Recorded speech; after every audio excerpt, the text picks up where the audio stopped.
أما بعد فأعوذ بالله من الشيطان الرجيم بسم الله الرحمن الرحيم ومن يوق شح نفسه فأولئك هم المفلحون صدق اللہ العظیم۔ تمام قسم کی تحمیدات، تمجیدات، تکبیرات، تقدیسات اور تحلیلات اللہ رب ذوالجلال والاکرام کے لیے، بے شمار لا تعداد ان گنت بے حد و حساب درود و سلام سرور کائنات امام الانبیاء احمد مجتبیٰ حضرت محمد الرسول اللہ صلی اللہ علیہ وسلم کی ذات مقدسہ مطہرہ پر بے شمار رحمت نازل ہوں، اہل بیت پر، صحابہ کرام پر، تابعین نظام پر، اولیاء کرام پر اور ائمہ کرام پر۔ حمد و ثنا کے بعد آج کی گفتگو کا موضوع ہے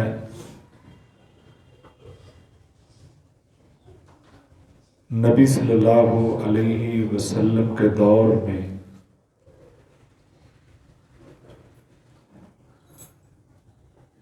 صحابہ کتنے مالدار تھے اور وہ کیسے مالدار تھے، جبکہ ایک مجموعی تاثر ہمارے ذہنوں میں یہ ہے کہ اس وقت دولت کی ریل پیل نہیں تھی، اس وقت دولت اتنی نہیں تھی جس کی وجہ سے نبی رحمت صلی اللہ علیہ وسلم کی بذات خود زندگی بہت سادہ تھی اور صحابہ اجمعین ان کی زندگی بھی اسی لیے سادہ تھی کہ ان کے پاس وسائل نہیں تھے، ان کے پاس دولت نہیں تھی۔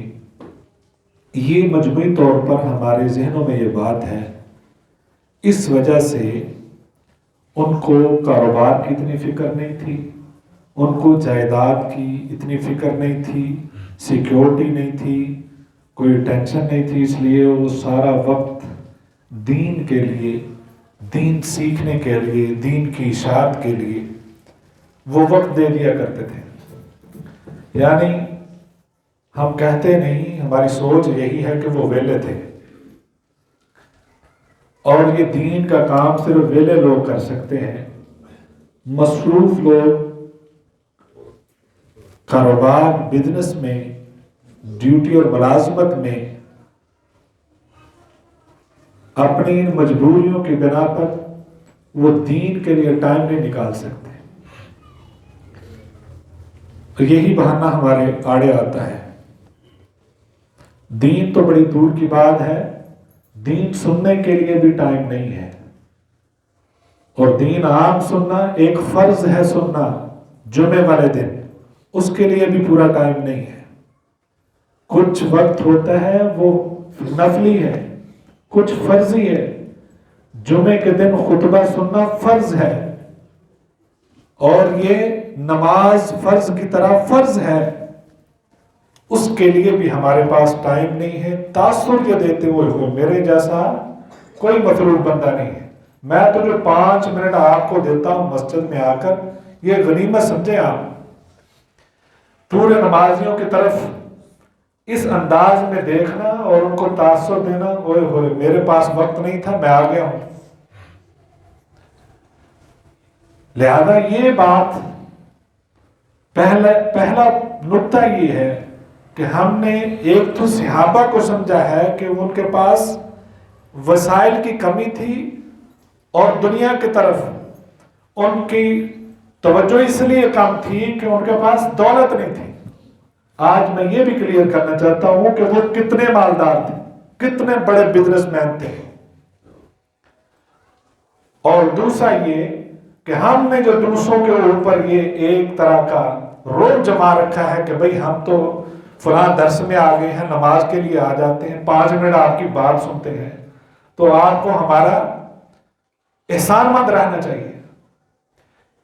دین سننے کے لیے اگر کوئی 5 منٹ زیادہ ٹائم لگ جائے، اس کے لیے اتنا غصے سے اظہار کرتے ہیں۔ آپ کی بات نہیں کر رہا، میں عمومی بات کر رہا ہوں۔ آپ کی طرف سے ماشاءاللہ ہمیشہ مجھے ہر جمعے یہی پیغام موصول ہوتے ہیں مختلف احباب کی طرف سے، 5 منٹ اور لگا دیتے ہیں، 10 منٹ اور لگا دیتے ہیں، لیکن میری روٹین ہے کہ کوشش ہے کہ اپنے وقت میں بات کو ختم کر دیں۔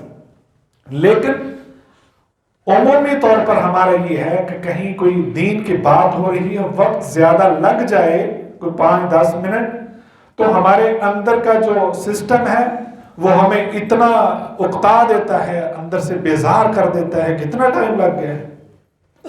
جبکہ یعنی یہ دین والوں کا آپ پر احسان ہے۔ جتنی محنت ڈاکٹر کو ڈاکٹر بننے میں لگتی ہے، اس سے کہیں محنت عالم دین بننے میں لگتی ہے، یا بات ذہن میں رکھیں۔ عالم دین بننا ڈاکٹر بننے سے زیادہ مشکل ہے، اور ان کے وہ مسائل کیوں؟ وہ بہت سارے ایسے آپ کو ملے گے جو تھوڑی تعلیم میں بھی آپ کا علاج کرنے لگ جاتے ہیں، اور ایک عالم دین جو آپ کو بات سمجھاتا ہے، اور پھر جب آپ کے ساتھ اس نے ہم کلام ہونا ہے، اس سے پہلے اس کی محنت وہ تیاری کر کے آپ کو کوئی چیز سمجھاتا ہے، اور پھر وہ آپ کو بتاتا ہے تاکہ اور پھر جب آپ بیٹھتے ہیں اس کی بات سننے کے لیے، تو وہ آپ کو شکر گزاری کی نظروں سے دیکھتا ہے کہ آپ تشریف فرما ہے۔ لیکن اتنی ہی محنت کرنے والا وہ ایک ڈاکٹر ہے، اس کے پاس آپ جاتے ہیں، پہلے تو آپ دیتے ہیں فیس 2000 روپیہ، 5000 روپیہ، 3000 روپیہ، 1500، جتنی بھی فیس، اور اس کے بعد ٹوکن لیتے ہیں۔ ٹوکن لینے کے بعد گھنٹہ بیٹھتے ہیں، اور بیٹھنے کے بعد باری آتی ہے تو آپ شکر گزار ہوتے ہیں ڈاکٹر کے کہ شکریہ جی، آپ نے ہمیں ٹائم دے دیا ہے، وقت مل گیا ہے۔ اور وہاں ہماری کوئی باڈی لینگویج میں اس طرح کا تاثر نہیں ہوتا کہ میں آپ پہ کوئی روک ڈالوں کہ اتنے وقت سے میں بیٹھا ہوں، 2000 روپیہ بھی دیا ہے اور آپ نے اتنا ٹائم لگا دیا ہے، میرا بزنس پیچھے ڈسٹرب ہو گیا ہے، میرا فلاں کام، میں نے بینک میں جانا سے بینک سے چیک کیش کروانا، کوئی بات نہیں، وہاں بولنے کی جرت نہیں ہے۔ یہ ہمارے اندر کا فرق ہے، اس کو سمجھیے۔ وہ صحابہ جو بزنس مین بھی تھے، تاجر بھی تھے، ٹھیک ٹھاک، انٹرنیشنل تجارت تھی ان کی، امپورٹ ایکسپورٹ کا ان کا کاروبار ہوتا تھا، اور وہ کاروبار اتنا وسیع اور وسیع ہوتا تھا کہ ہم تصور بھی نہیں کر سکتے۔ حضرت عبد الرحمن بن عوف رضی اللہ تعالیٰ عنہ نے غزوہ تبوک کے موقع پر 29 کلو چاندی دی تھی۔ 29 کلو چاندی صرف صدقہ کر دی تھی، جنگ کے لیے جائیں۔ تو اس کا مطلب یہ کیا ہے کہ آپ نے ساری راست پکڑا نہیں دی تھی، کچھ حصہ دیا ہے اپنی دولت کا، اور 29 کلو، 1 کلو کے اندر 80 تولے ہوتے ہیں، اس حساب سے تقریباً 58 لاکھ کی وہ چاندی بنتی ہے آج کے دور میں۔ وہ جب ایک مشت انہوں نے پکڑا دی کہ یہ لیں، اتنی دولت ان کے پاس۔ حضرت زبیر بن عوام رضی اللہ تعالیٰ عنہ، 1000 غلام تھے ان کے، جو روزانہ محنت کرتے اور کما کر حضرت زبیر بن عوام کو لا کر دیا کرتے تھے۔ دولت کا حساب آپ لگا لیں۔ سیدہ خدیجہ رضی اللہ تعالیٰ عنہ، وہ مکے کی مشہور تاجرہ تھی، اور اتنا مال تھا، اور ان کی تجارت کئی ملکوں میں پھیلی ہوئی تھی، آپ کو پتہ ہے اس کا، اور وہ ساری کی ساری انویسٹمنٹ، وہ سارا بزنس نبی صلی اللہ علیہ وسلم کی محبت میں نچھاور کر دیا تھا، جہاں مرضی چاہے اس کو خرچ کر دے، اور کر بھی دیا تھا۔ حضرت عثمان غنی رضی اللہ تعالیٰ عنہ غزوہ تبوک کے موقع پر 5 کلو سونا دیا، 5 کلو سونا، 29 کلو چاندی، 900 اونٹ، 100 کے قریب گھوڑے بما ساز و سامان دیے تھے. ان کا حساب لگائیے گا کہ کہیں کروڑوں میں بنتا ہے. اور اس کا بھی یہی مطلب ہے کہ وہ سارا کچھ لا کر نہیں دیا, وہ بزنس باقی ہے, اپنے کاروبار میں سے کچھ حصہ دیا ہے جو کروڑوں میں بنتا ہے. اور اکیلا جو 5 کلو سونا ہے وہ کروڑوں میں بنتا ہے, باقی چیزیں الگ ہیں. 900 اونٹ ہیں, گھوڑے ہیں. لہذا ان کی کبھی اس بزنس کی وجہ سے کوئی نماز قضا نہیں ہوئی تھی, اس کاروبار کی وجہ سے کبھی کوئی جمعہ نہیں چھوڑا تھا, اس کاروبار کی وجہ سے کوئی دین کی مجلس نہیں چھوڑی تھی. پوری زندگی میں ان کی دکھا دے کہ انہوں نے اپنے بزنس کی وجہ سے دین سے کہیں غفلت کا کبھی شکار ہوئے ہوں. سمجھنے میں, سیکھنے میں, سکھانے میں, پھیلانے میں, جہاد میں کسی موقع پر حضرت عثمان غنی رضی اللہ تعالیٰ عنہ پیچھے رہے ہوں, اور وہ کام کرتے تھے. اور اسی طریقے سے حضرت عاصم بن عدی رضی اللہ تعالیٰ عنہ, انہوں نے غزوہ تبوک کے موقع پر 13,500 کلو کھجور جو ہے وہ نبی صلی اللہ علیہ وسلم کو لا کر دیتی تھی. 13 ٹن, 13.5 ٹن وہ کھجور لا کر, جو آج کے دور میں اگر اس میں بہت اچھی بھی تھی. مدینہ کی کھجور مشہور ہے, صرف ہمارے ہاں جو کھجوریں بکتی ہیں نا وہ ایران کی ہے, جو ادھر کی بصرہ کی فلاں کی وہ تقریباً ایوریج اس کی قیمت 500 روپے کلو ہے. اور مدینہ کی جتنی کھجوریں ہیں کوئی بھی 500 کلو کے قریب نہیں ہے. اس کا حساب لگائیں تو وہ 70 لاکھ کے قریب بنتی ہے, جو اس موقع پہ انہوں نے ویسے دے دیے تھے. ہم میں سے کون ہے اس مسجد میں جو ایک ہی وقت میں اتنا خرچ کرنے کے لیے تیار ہو؟ اللہ قلیل. یعنی ان کا بزنس باقی حساب لگائیں, ان کے باغات کتنے تھے, ان کا کاروبار کتنا تھا, ان کا وہ سسٹم کتنا تھا.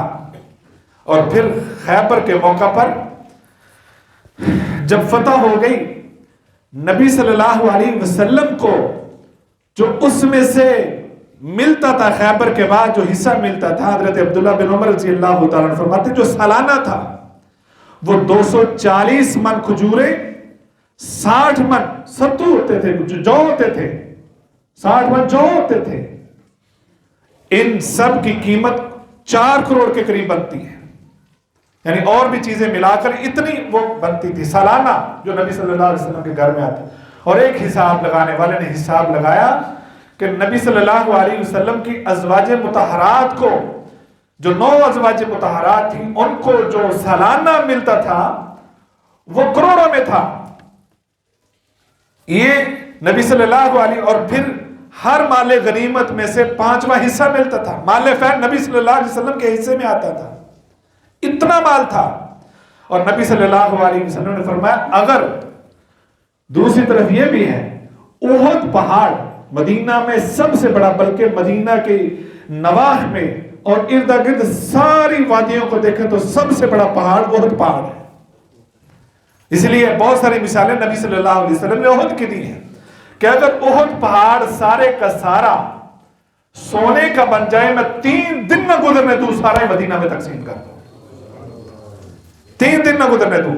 یہ نبی صلی اللہ علیہ وسلم کی دنیا سے بے رغبتی تھی, اتنا مال ہونے کے بعد. اور پھر نبی صلی اللہ علیہ وسلم کی وفات کے بعد ہر زوجہ کو 12,000 درہم ملا کرتے تھے.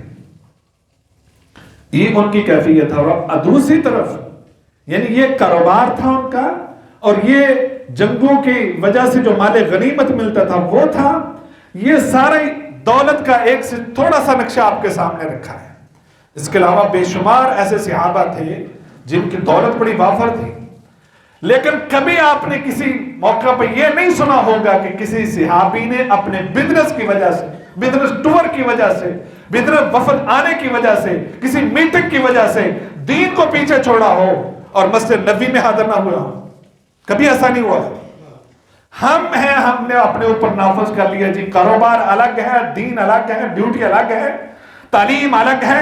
اس تعلیم کی وجہ سے, اپنے کاروبار کی وجہ سے ثانوی حیثیت نہیں, میرا خیال 10ویں 12ویں 20ویں پتہ نہیں کتنی حیثیت ہم نے دین کو دے رکھی ہے، جبکہ صحابہ نے پہلی حیثیت دین کو دے رکھی تھی، اور اس وجہ سے دنیا ان کے پیچھے بھاگ رہی تھی۔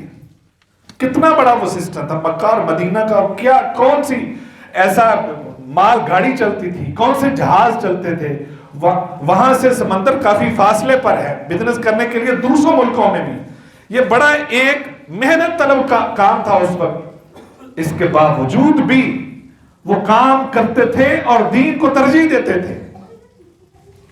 لہذا ہم نے جب دین کو ترجیح دینا چھوڑ دی ہے، اصل ترجیح صرف اور صرف دنیا ہے، اس لیے ہم دنیا میں ذلیل ہو کر رہ گئے ہیں۔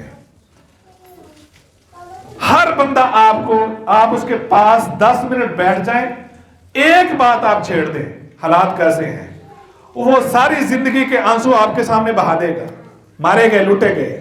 جبکہ نبی صلی اللہ علیہ وسلم کے بارے میں فرمایا جاتا ہے کہ آپ کے گھروں میں 9 گھروں میں کبھی 3 راتیں کبھی مسلسل نہیں آئیں کہ 3 راتوں میں آپ کے گھر والوں نے مسلسل پیٹ بھر کے کھانا کھایا ہو، باوجود اتنی دولت کے۔ وہ دولت کس لیے تھی؟ وہ ہر اس ضرورت مند کے لیے تھی جو وہاں موجود تھا، اور پھر روزانہ اتنی دولت آ بھی رہی تھی۔ یہ نبی صلی اللہ علیہ وسلم اسوہ حسنہ ہمارے لیے، اس لیے نبی صلی اللہ علیہ وسلم دنیا کو بالکل ترجیح نہیں دی۔ اللہ سے دعا کرتے اللہ جب تک رکھنا مسکینی کی حالت میں رکھنا، دنیا سے مسکین ہی جاؤ، مجھے مسکینوں سے اٹھانا، یہ نبی صلی اللہ علیہ وسلم کی دعا تھی۔ اور ہم نے یعنی نبی صلی اللہ علیہ وسلم اپنے گھر میں، صحابی فرماتے ہیں اپنے گھر میں کبھی ایک دن بھی ایسا موقع نہیں آیا کہ کوئی چیز سٹور کر کے رکھی ہو کہ بھائی یہ صبح کھائیں گے۔ ہماری فریجوں کا حالت دیکھیں، ہمارے راشن سے ہمارے جتنا کچن بھرے پڑے ہیں، ہماری بینکوں میں بیلنس بھی موجود ہوگا، ہماری فصلیں بھی کھڑی ہوں گی، ہماری امید بھی ہے کہ یکم کو ہمیں کوئی تنخواہ مل جائے گی، ہمیں امید ہے فلاں فلاں جگہ سے پیمنٹ ملنی ہے، اس کے باوجود ہم کہتے ہیں کاروبار نہیں ہے، بہت حالات خراب ہے، کرونا نے تو بیڑا گرک کر دیا ہے، فلاں کے بعد تو کچھ نہیں بچا، حالانکہ کچن میں سب کچھ موجود ہے۔ نبی صلی اللہ علیہ وسلم کے گھر میں دوسرے دن کے لیے کچھ نہیں ہوتا تھا۔ اس کے باوجود جتنے صحابہ تھے آپ جیسے، جتنے وہ صحابہ جن کے پاس مال و دولت، کسی ایک صحابی کی زبان پر شکوہ نہیں ہوتا تھا، نہ شکری نہیں ہوتی تھی کہ ہم مارے گئے ہیں، ہمارے پاس کچھ نہیں ہے۔ لہذا ہمیں مجسمہ شکر بننا چاہیے، سب سے پہلے تو یہ ہے، اور ترجیح ہمیں دنیا کو نہیں دینی چاہیے، دنیا کی ضرورت ہے، اس میں کوئی شک نہیں۔ اس لیے تو میں نے صحابہ کی سب سے پہلے مثالیں رکھی ہیں کہ ان کے پاس دنیا کتنی تھی، لیکن اصل ٹارگٹ دنیا نہیں تھی ان کی، ان کا اصل ٹارگٹ دین تھا، اور دین پر قربان کرنے کے لیے ہمہ وقت وہ تیار تھے، اور وہ کر بھی دیتے تھے، اور بے حساب وہ قربان کرتے بھی تھے۔ نبی صلی اللہ علیہ وسلم کے پاس جو ازواج مطہرات کے پاس اتنا کچھ میں نے آپ کو بتایا ہے، اتنا کچھ ان کے پاس آتا ہے جو کروڑوں میں بنتا ہے، اس کے باوجود حالت کیا ہے؟ مہمان آیا، نبی صلی اللہ علیہ وسلم نے 9 گھروں میں پیغام بھیجا کہ مہمان کے کھانے کا بندوبست کرنا ہے، 9 گھروں میں جواب آیا ابھی کچھ کھانے کو موجود نہیں ہے۔ وہ سارا کدھر گیا؟ کسی بینک میں محفوظ تھا، کسی انویسٹمنٹ پہ تھا؟ نہیں، وہ انویسٹمنٹ تھی جو آخرت کے لیے تھی، پورے مدینہ میں تقسیم ہو جاتا تھا۔ نماز ایک دن لیٹ کر دی، تکبیر ہو چکی تھی، نبی صلی اللہ علیہ وسلم صحابہ کو وہیں کھڑے چھوڑ کر چلے جاتے ہیں، اور کچھ وقت کے بعد واپس آئے، نماز ختم ہوئی، یعنی پیچھے تکبیر ہو چکی ہے، جماعت کھڑی ہونے لگی ہے، نبی صلی اللہ علیہ وسلم چلے گئے، واپس آئے، نماز پڑھی، صحابہ نے بعد میں خیریت تھی، پوچھا کیا ہوا تھا؟ نبی صلی اللہ علیہ وسلم نے فرمایا کچھ مال پڑا تھا، مجھے یہ گراں گزرا کہ مال پڑا ہو اور میں اس کو تقسیم کیے بغیر ہی نماز پڑھوں. یعنی یہ حالت نبی صلی اللہ علیہ وسلم کی تھی. اور اعلان کر رکھا تھا پورے مدینہ میں جو دنیا سے چلا جائے مقروض ہو، اس کے بال بچے ہوں، وہ میرے پاس آ جائے، اس کا قرض بھی میں ادا کروں گا، اس کے بچوں کی کفالت بھی میں کروں گا. اور اتنا مال ہونے کے باوجود کہ مال فیض سارا نبی صلی اللہ علیہ وسلم کے پاس آتا، مال غنیمت اتنا آتا تھا، اس میں 5واں حصہ بھی آتا تھا. جن صحابہ کو نبی صلی اللہ علیہ وسلم سے محبت تھی، جن صحابہ نے نبی صلی اللہ علیہ وسلم کی محبت میں بچوں کو بھی چھوڑ دیا، قربان کر دیا، اپنے رشتہ داروں کو چھوڑا ہے، اپنے وطن کو چھوڑا ہے، اور جائیداد کو بھی چھوڑ دیا، بھول بھال گئے ساری جائیداد کو. کیا جب ان کو مال ملا ہے، اتنے دولت مند صحابہ موجود تھے، حضرت عبد الرحمن بن عوف جیسے، حضرت عثمان غنی جیسے، حضرت زبیر بن عوام جیسے، حضرت عاصم بن عدی جیسے اتنے بڑے بڑے مالدار صحابہ موجود تھے، ایک اشارہ کرتے نبی صلی اللہ علیہ وسلم کے قدموں میں پوری دولت نچھاور کر دیتے. اور حضرت ابو بکر صدیق رضی اللہ تعالیٰ نے کیا کہ نہیں غزوہ تبوک کے موقع سارا کچھ قربان کر دیا، لیں جی گھر میں کچھ نہیں بچا آپ کے لیے ہے. لیکن نبی صلی اللہ علیہ وسلم نے اپنی ذات کے لیے کبھی نہیں کہا. اور پھر اتنی دولت جو اس کے علاوہ ملتی تھی، کبھی تصنع نہیں تھا، کبھی عقل نہیں تھی، کبھی تکبر نہیں آیا، کبھی دولت کا نشہ نہیں چڑھایا، کبھی لوگوں کو یہ نہیں بتایا کہ میرے پاس دولت ہے. نہ آپ کے کسی صحابی نے، نہ نبی صلی اللہ علیہ وسلم نے ایسی تربیت کی. موجود تھے، ایک آدمی آیا بات کرنے لگا، نبی صلی اللہ علیہ وسلم سے گفتگو کر رہا ہے. گفتگو کے دوران اس پر نبی صلی اللہ علیہ وسلم کا اتنا روب طاری ہوا، اس کا جسم میں کپ کپی طاری ہو گئی، کپ کپانے لگا، کندھے کانپنے لگے. نبی صلی اللہ علیہ وسلم نے فرمایا میرے صحابی گھبراؤ نہیں، میں اس ماں کا بیٹا ہوں جو بڑی سادہ تھی، سکھایا ہوا گوشت کھا کر گزارا کرتی تھی، اس لیے مجھ سے گھبرانے کی ضرورت نہیں ہے، میں بڑا سادہ سا بندہ ہوں. ما سئل رسول اللہ صلی اللہ علیہ وسلم شیئا قط فقال لا. نبی صلی اللہ علیہ وسلم کے بارے صحابہ فرماتے ہیں نبی صلی اللہ علیہ وسلم نے زندگی میں کبھی کسی شخص کو یہ نہیں کہا میں اس نے مانگا ہو اور آپ نے جواب دے دیا ہو، ایسا کبھی نہیں ہوا. نبی صلی اللہ علیہ وسلم کے پاس ایک خوبصورت بردہ آئی، چادر بڑی پیاری تھی، ایک خاتون نے گفٹ کر دی. نبی صلی اللہ علیہ وسلم نے وہ چادر اوڑی پہنی. ایک صحابی اٹھتے ہیں، کہا اللہ کے حضور صلی اللہ علیہ وسلم یہ بہت پیاری ہے، آپ مجھے دے دیں. صحابہ کہتے ہیں اس وقت نبی صلی اللہ علیہ وسلم کو ضرورت بھی تھی، آپ کی وہ ضرورت تھی. نبی صلی اللہ علیہ وسلم گئے، اس کو اتار کر واپس کر دیا، کچھ اور پہن کے آ گئے اور وہ گفٹ کر دی حضرت عبد الرحمن کو. اب نبی صلی اللہ علیہ وسلم جب چلے گئے، صحابہ نے ملامت کی کہ آپ صلی اللہ علیہ وسلم کو ضرورت ہے، پیاری بھی لگ رہی تھی اور یہ جج ہی آپ پر رہی تھی، آپ نے سب کے سامنے سوال کر دیا کس طرح کی کام کیا، کیوں کیا ایسا؟ اس نے کہا مجھے پتا ہے نبی صلی اللہ علیہ وسلم پر پیاری لگ رہی تھی، ضرورت بھی تھی، لیکن میں اپنی محبت کے ہاتھوں مجبور تھا. یہ چادر نبی صلی اللہ علیہ وسلم کے جسم اطہر کو چھو چکی تھی، میرا دل کیا اس چادر کا میرا کفن بننا چاہیے، میں نے کفن کے لیے لی ہے. یعنی وہ اس کا نظریہ کوئی بھی تھا، لیکن نبی صلی اللہ علیہ وسلم نے وَمَن يُوقَ شُحَّ نَفْسِهِ فَأُولَٰئِكَ هُمُ الْمُفْلِحُونَ، اس کے باوجود کہ ضرورت بھی تھی لیکن ترجیح دوسروں کو دی ہے کہ آپ لے لیں. 9 گھروں میں بھیجا، کچھ کھانے کو ہے، 9 گھروں میں کچھ کھانے کو نہیں ملا. ایک سخی صحابی ملا، اس نے کہا جی میرے گھر میں مہمان بھیجے. کتنا بڑا سخی ہے کہ گھر میں صرف ایک بندے کا کھانا ہے، صرف ایک بندے کا کھانا ہے. بچے گھر میں تل ملا رہے ہیں، بل بلا رہے ہیں، اور وہ انتظار میں ہے کہ ہمیں کب کھانا ملے. اہلیہ سے کہا, اور وہ واقعہ آپ نے بہت سنا ہے کہ اس بہانے سے, دیا سیٹ کرنے کے بہانے سے جلا بجھا دینا, اور وہ انداز اپنایا کہ ساتھ کھانے میں شریک ہے, بچوں کو بھوکا سلا دیا. نبی صلی اللہ علیہ وسلم نے صبح فرمایا, تمہاری اس حرکت سے, تمہاری اور تمہاری اہلیہ کی اس حرکت سے اللہ عرش پہ مسکرا دیے ہیں. یہ ہے سخاوت.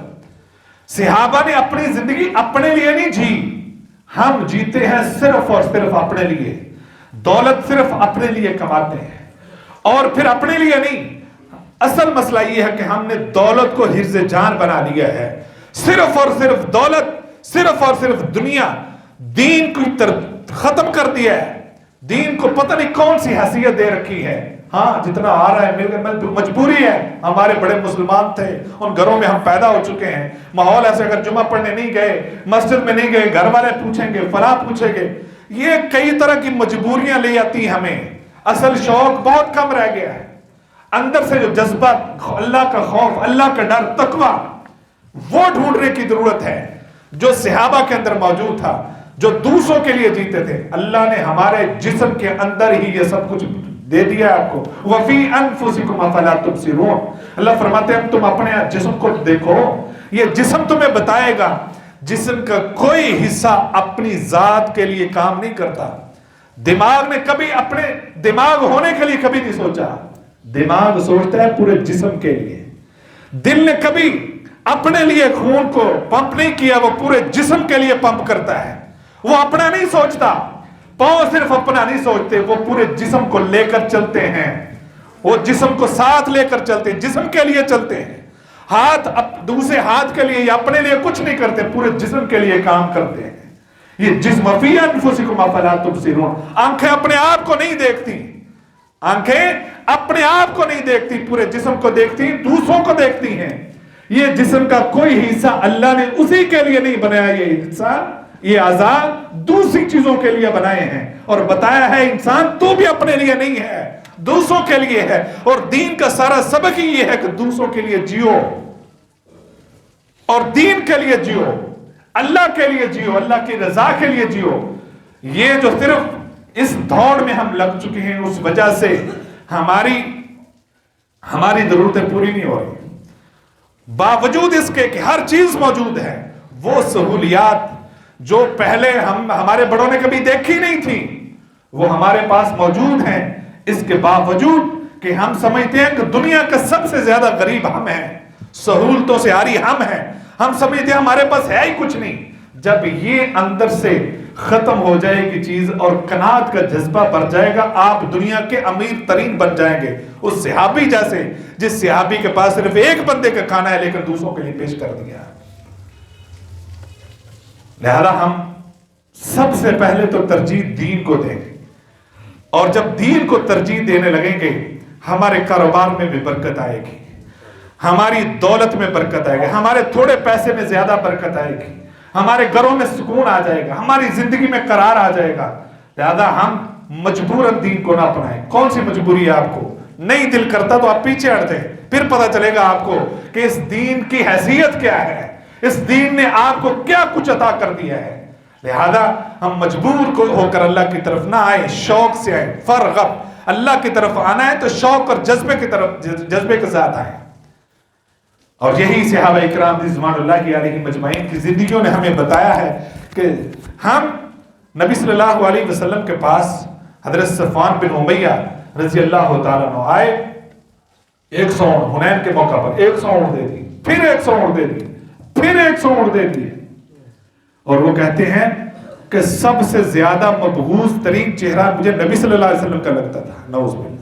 اور پھر اس کے بعد اتنی محبت ہو گئی کہ سب سے زیادہ محبوب چہرہ نبی صلی اللہ علیہ وسلم کا لگتا تھا. لہذا ہم تھوڑا سا اپنے اندر وَمَن يُوقَ شُحَّ نَفْسِهِ فَأُولَٰئِكَ هُمُ الْمُفْلِحُونَ, اپنی ضرورتوں پر دوسروں کی ضرورتوں کو ترجیح دیں, ایک دوسرے کو ممد و معاون بنیں, ایک دوسرے کے بارے میں سوچنا شروع کر دیں, ایک دوسرے کے خیر خواہ بن جائیں. اور سب سے بڑی خیر خواہ یہ ہے کہ آپ دین کو ترجیح دیں, یہ اسی میں کامیابی ہے. واقعی الحمدللہ.